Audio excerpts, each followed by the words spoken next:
Well, we've got some super exciting stuff happening. We're finally going remote. So I'm taking the old Landy, I'm taking the truck, I'm taking the buggy, and I've got the boat on the back of the truck. It's going to be a pretty epic sort of a trip. Now we're going to go remote for quite some time. So it's going to be probably, 4 weeks, maybe 6 weeks, maybe even 8 weeks. So we'll be gone for a while, and we're not going to have a local shop to go to. So we need to be prepared for whatever's going to happen and whatever we need. So I'm going to just run through a few of those things that we're going to put into these vehicles. G'day, my name's Jamie Hazelden and I've been travelling this great country for many years. And what I want to share with you is the great places that I've been to and the places that you can only imagine of getting to. I want to show you and introduce to you some of the colourful characters, sit round a campfire and reminisce and talk about the journey and the places that we're going to go to. So come along with me as I share this journey with you. Proudly supported by and powered by Custom Lithium. Well, something you've always got to do is plan where you're going. So the first thing is know where you're going, what you're planning to do, how long you've got to do it, and it's mapping it out. Now, the simple way is, look, there's plenty of these books available to get where you can just go through the books and have a good idea of looking at the map and going that way. But also you've got plenty on the internet where you can just go onto Google Maps to know the track or the roads that you're going to take to get to where your destination is. But you need to map it out so you know what's going to happen along the way, whether there's going to be fuel stops, food stops, and if there's bad weather, is there an alternative route around that area to where you're going to go? It's working it all out by GPS coordinates and just knowing the roads. So once you've worked out where you're going, what the plan is, you've got to know the stops so you know how much fuel you're going to need to carry. Do you need to carry extra jerry cans? Have you got a long range tank? Or will your fuel tank be sufficient to get you from destination to destination, giving yourself a bit of reserve capacity at the same time? So that'll be your next part of the trip planning. Well, the next step is your communication. Now, you can use a UHF. You've probably got one built inside the car to communicate with whether it's a convoy you're with or whether you're dealing with other people that might be around the place. But it's always handy to have a handheld radio as well, because it'll reach only so far, and then you'll have to step it up because you're going to probably be out of phone range. So then you might need, or you might have, a satellite phone. Satellite phones were a fantastic choice because they're portable as well and handy. But now with today's society, well, we go to the Starlink. Well, the Starlink is a really simple way of doing it, because you can mount it and it just sits where you want it to be and it's portable. So that's a real simple way. And it's always handy to have a portable battery bank because you can always keep the phone charged for when you do get into reception, but also to write notes, take photos, whatever you need to do. But at the same time, you can charge your UHF off it as well. The other part is having a PLB. I would normally show you one, but it's actually in the other vehicle. Is another handy thing to have, but also is a Zoleo. So there's so many communication devices that you can use, and the list goes on from there because there's a lot more, but that's just giving you an example. So just weigh up what you need for your application. Look, a lot of people just use the UHF and hope that everything's going to go well for the distance that they're away.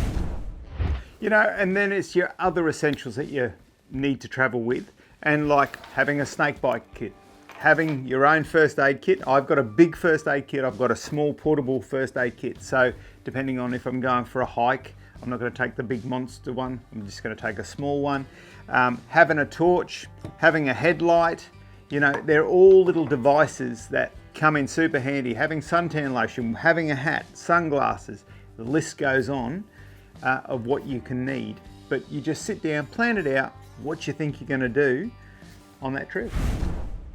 Well, I've got a fair bit of gear going with us on this trip because we are going remote, and the one thing you don't want to do is cut any corners. So you want to be, as best you can, 100% ready to go. So let's go through it. Now, the truck's been down to Tyres & More to get 6 new tyres on it for this trip. With over 50 locations across Australia and new stores opening regularly, Tyres & More are growing to serve you better wherever you are. Once the vehicle's in the workshop, the team wastes no time. They get straight into it, removing the old tyres, checking for any uneven wear, and making sure everything is ready for the new tyres to be fitted. Knowing you can trust the team of experts who know their way around all types of vehicles, making sure nothing has any sign of failure, really puts your mind at ease. Preparing for trips can sometimes be overwhelming, but having all the filters replaced, fluids topped up, gives you that peace of mind and a focus on the adventure ahead, and I can't wait. Now, I just want to walk you through how I get the old Andy ready for a remote trip, especially when you do it yourself. You know, a service before every trip is good peace of mind, and that's not necessarily that you've done your 5,000 Ks or your 10,000 kilometres, but it's just going through and checking through everything.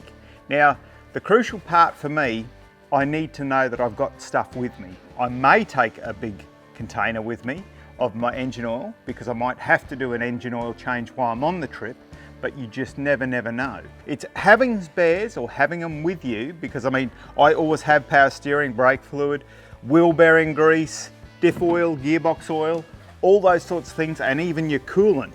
But with the coolants today, you can dilute them down when you're on the track. So, you know, you can take a concentrated version with you.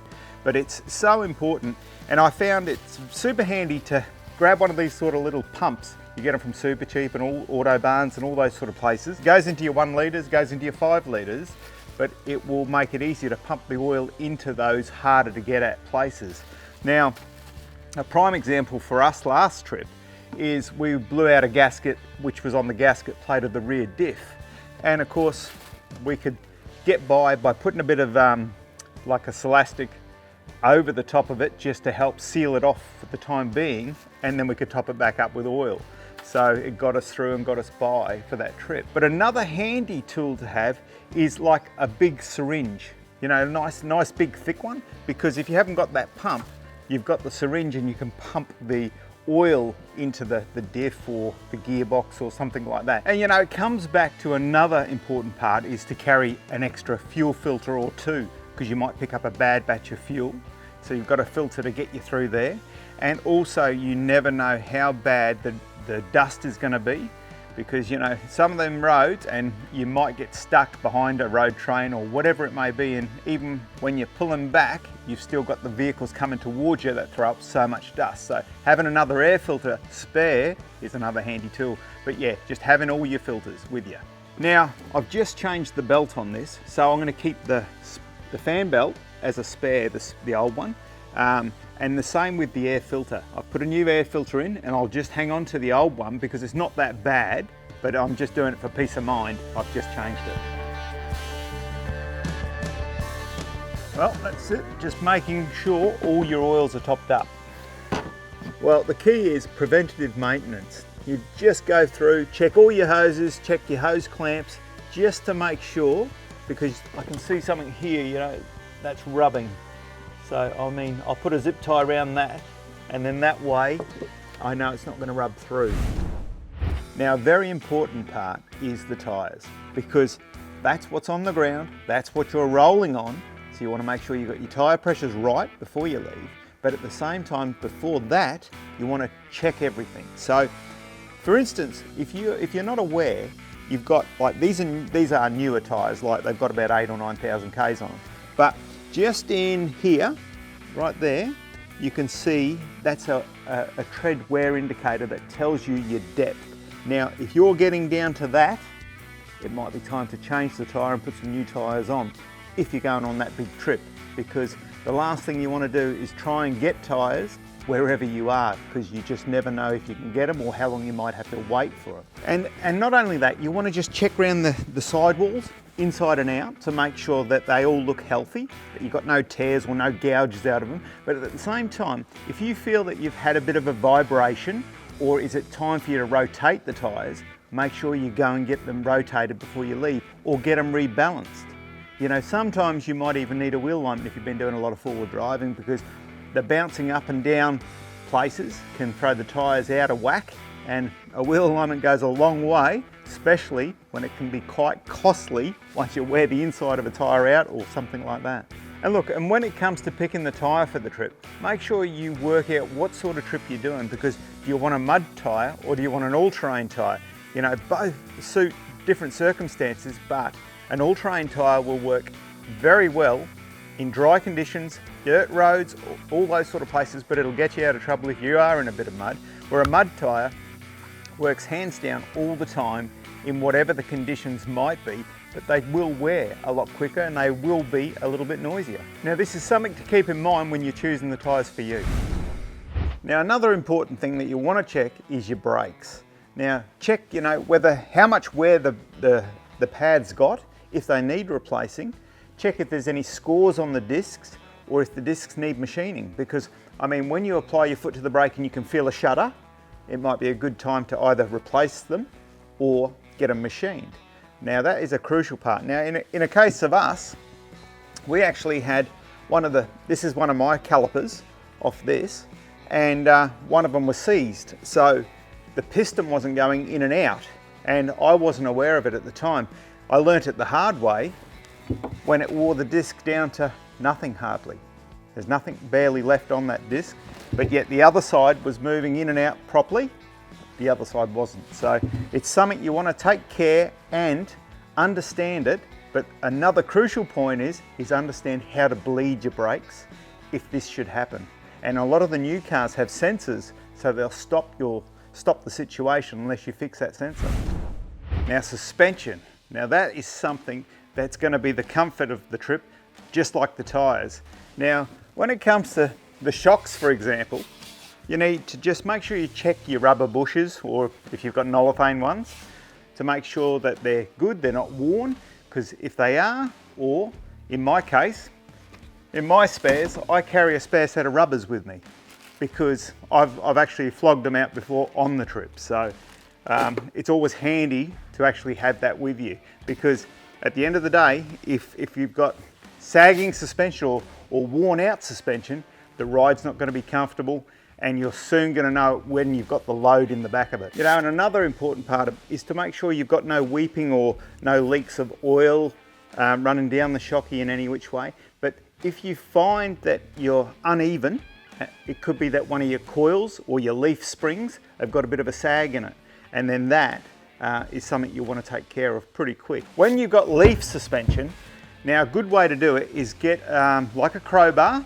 and then you just lift at the back of the leaf to see if the bush is flogged out, because if there's movement there, you'll know that you've got to replace that bush.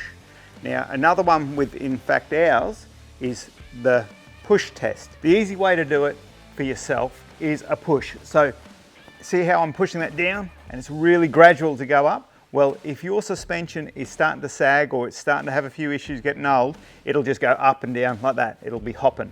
Where this one, you can see it's just really slow to go back up. So that's your push test. Well, when it comes to doing your suspension, it's really important to get the suspension right, and knowing the weight of your vehicle, the weight of what you're putting in the vehicle, because it all adds to what the load's going to be. In my situation, I've got the RV storage solution drawers in this side and the other side, but I've also got the Clearview's fridge slide fridge. I've got a pantry, I've got a kitchen, I've got other containers that go in there, so I've gone for a constant 500 kilo load, as well as the canopy and rooftop tent. Now that's all crucial to suit me. If I was going to try and drive with that with nothing on it, it'll be a horrible ride, because I would just bang, bang, and I would feel every bump in the road. But with it all set up to suit, the ride becomes the perfect ride.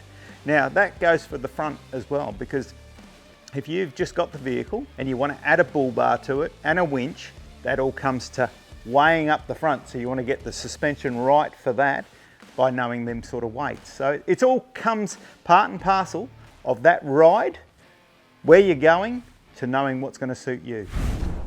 Now something a lot of people come unstuck with is not having the right size jack, because they've gone and put big wheels on and they can't get under their vehicle, or it doesn't lift high enough. So you need to make sure you check your jack, make sure it's going to suit your application. I carry a number of different jacks in different vehicles at the same time. Now I use a high lift. Now does your vehicle cater be used with a high lift? That's something you need to know, because I see a lot of people that carry high lifts, they can't even use the high lift on their vehicle. Yeah, sure, they could use it as an extra winching mechanism, but these are a very dangerous jack if you don't know how to use one. I carry two high lift jacks because I do use them an awful lot. One handy part with the high lift jack is it can do so many different jobs. And I always carry a block of wood with one, or one of these little mini max tracks in sand works an absolute treat when you're on the beach and stuff like that, and in muddy situations for jacking. Having a bottle jack, so a bottle jack lifts up and down. Then you've got a winding jack that just winds, so you need to make sure you've got your winder. And then the same with this one, it winds as well. Handy for a multitude of different things.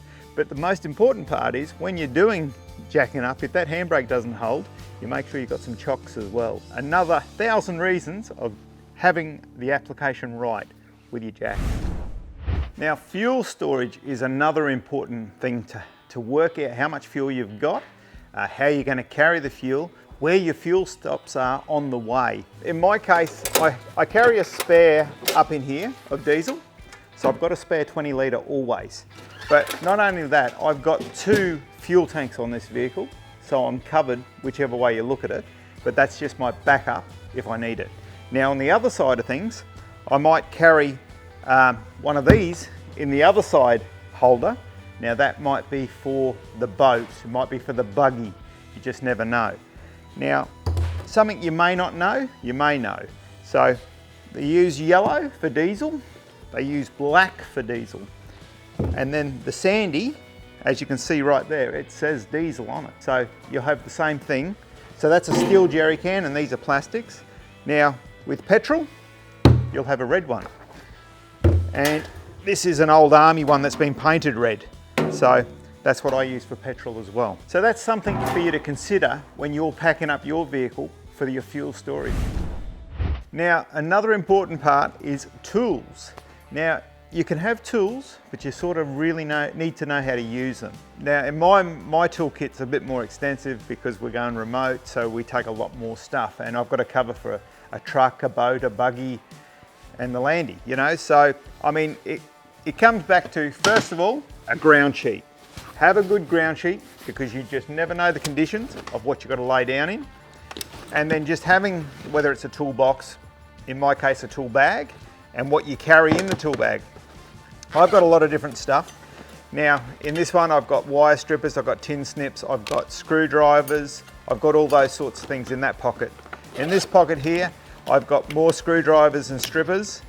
In this bag here I've got sockets, I've got vice grips, and I have a couple of them, so you know, to get me through.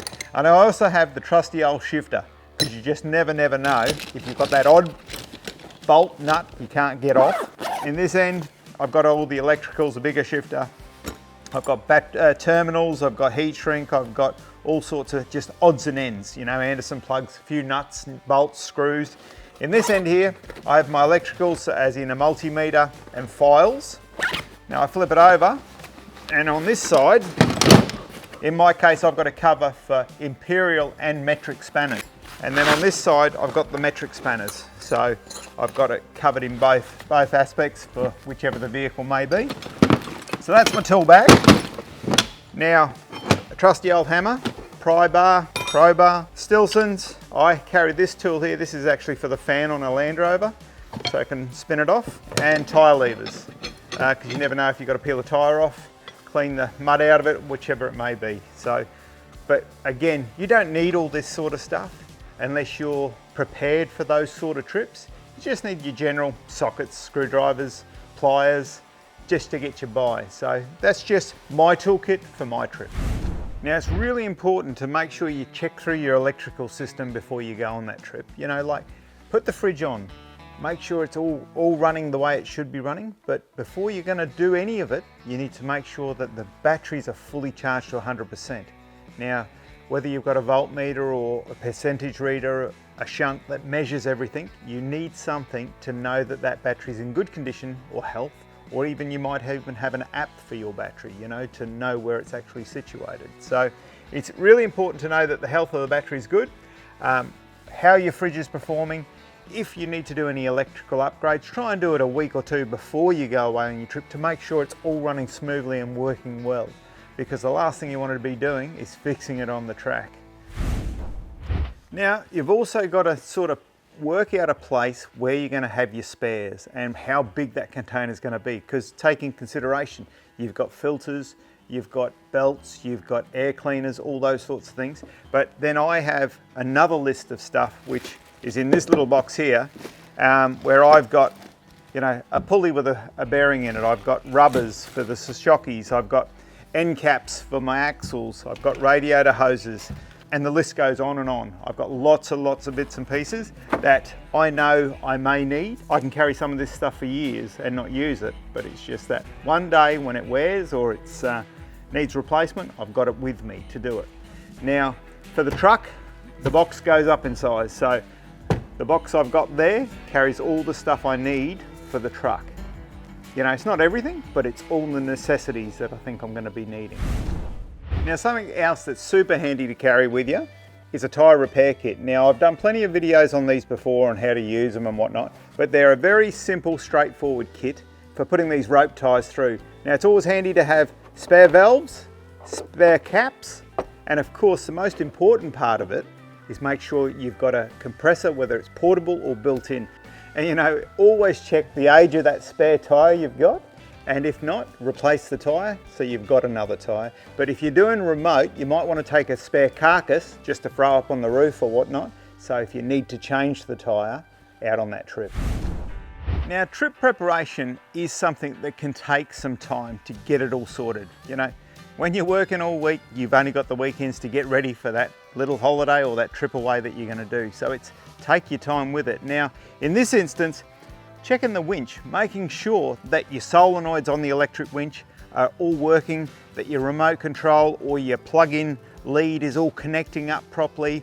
You know, it always helps to, you know, give it a good clean up with some contact cleaner and check all the terminals, because they do corrode, they do get hot when they've been put into use. But something you really want to do is with your ropes, make sure you check them.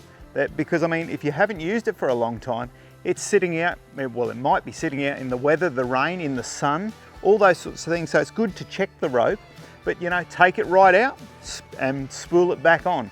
Now, in my case, I've just re-spooled this back on, so I know it's all good and ready to go. Now, a different situation with me, with this one, on my truck, I've got an electric winch. On this one, I've got a PDO winch, so it's a different sort of a winch, but it still has the same thing. You still need to check it and run through those sorts of things.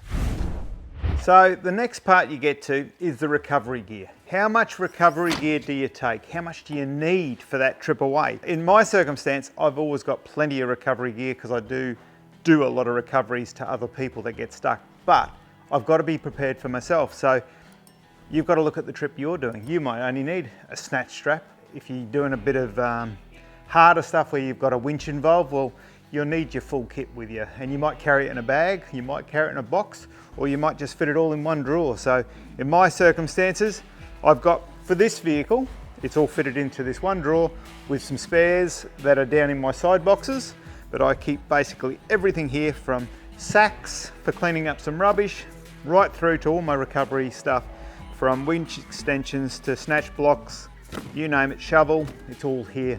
So when I am going remote, I've got to cater for the truck as well. So I'll have another load of extra straps, which are spares for handling the truck side of things, because, you know, we're getting into a lot thicker ropes with the truck side of things. But so that's just a spares bag of extra winch extensions and all that sort of thing. And then I have my main recovery box, which is for the truck. And then, you know, we're talking pretty serious stuff on sizing and all that sort of stuff, but I've got my blanket in there, I've got my winch ring, you know, so it's all in here, blankets, gloves, so it's all catered for. Now, storage solutions, there's just endless amounts that you can have. Now, having a good drawer system makes a big difference, of course, but it all comes into the drawer system on how it can carry the weight and whatnot, but it's how you pack that drawer system as well. Now, in this situation, we've got the drawer system on this side, I've got another drawer system on the other side. They all suit different circumstances. Now, in this one right here, you know, I've got this kit here. Now, this kit here is all zippable and it comes out portable. Now, that's what I carry the cryovac machine in, so that we can cryovac our meat, we can cryovac the fish that we catch, whatever it may be. But I know what it is. I've got a little label on it as well, so it's done. Then I've got the next one. Now this one here, I just keep some personal items in it, but you can sort of see the sizing of it, and that works a treat for that. It's got a clear lid on it, and you can see everything. Now on this one here, I've got ropes and pegs and all that sort of stuff in here, and that keeps me sorted for anything like that. So I know where those sort of things are. So everybody's different on how they pack, but I try and do it differently for each sort of situation. And then, you know, it's the same deal. We go on to the next drawer and we do the same sort of thing. But it's all about that packing to suit your application, because you want to keep your oils, keep them in somewhere that can be concealed, that if they spill, they're just going to spill in that area. You're not going to want to keep them in your drawers. It's better, like in my case, you know, it's better in an outside box where I can keep them. I keep my tools in an outside box, all that sort of stuff, but it's all lockable at the same time. So there's so many ways of packing to suit. Another one is what I use a lot is these sort of boxes. Now with these boxes, you can fit so much in them, and when they're fully sealed, you've got them for so many different uses. Now I'll use one of these in the boat. I'll use it in the buggy. I'll use it in the truck. I keep one on the back of this as well, because they're just an easy solution that's tight, waterproof, can hold weight, and they're really, really strong. Weight distribution is pretty important. So you've got to be mindful how you're packing up the vehicle to suit your load. You know, you don't want to all load everything to the very back behind the wheels. You want to put a bit more load over the top of the wheels, the heavier parts. And then when you get into putting it onto the roof rack, well, make sure it's not too heavy, the stuff you're putting up on that roof rack. You know, you want the lighter stuff up top so you don't become too top heavy. So, you know, when we're talking the storage and your drawer systems, you know, it's really important. Like in this situation, I know exactly what's in here, and that's all my tin food. But in these sort of drawers, now I had these ones made by RV Storage Solutions to suit the application, because I wanted it so I could fit all these small containers and I can just look straight in and see exactly what I wanted. And that, for me, works a treat. But at the same time, I can see, like, you know, I've got fry pans and saucepans and things like that, all the smaller stuff in these two drawers. By lifting the fridge up and this pantry up, that means that I'm not losing too much up top. So they work a treat for doing that sort of thing. And that's where having the right storage solution to suit your needs. Now, accessibility is an important one, you know, because the way you pack the vehicle is having access to things that you're going to use all the time. First of all, getting a couple of chairs out, you know, you're going to want to have them sitting up on the top so you can get them out easily. That's for clothing in this one. So that's clothing for, you know, basically all my goods and stuff like that for a month. So I don't need that straight away, but I might need the first aid kit. So I'll get that out first, which is easy, and then I can get the clothing out. But it's just making it accessible. Well, I hope that's a good insight for you on one of my more remote trips of getting trip preparation sorted, because you just never know what you're in for, but you better stay tuned for this adventure because it's going to be pretty awesome. I'll see you next time.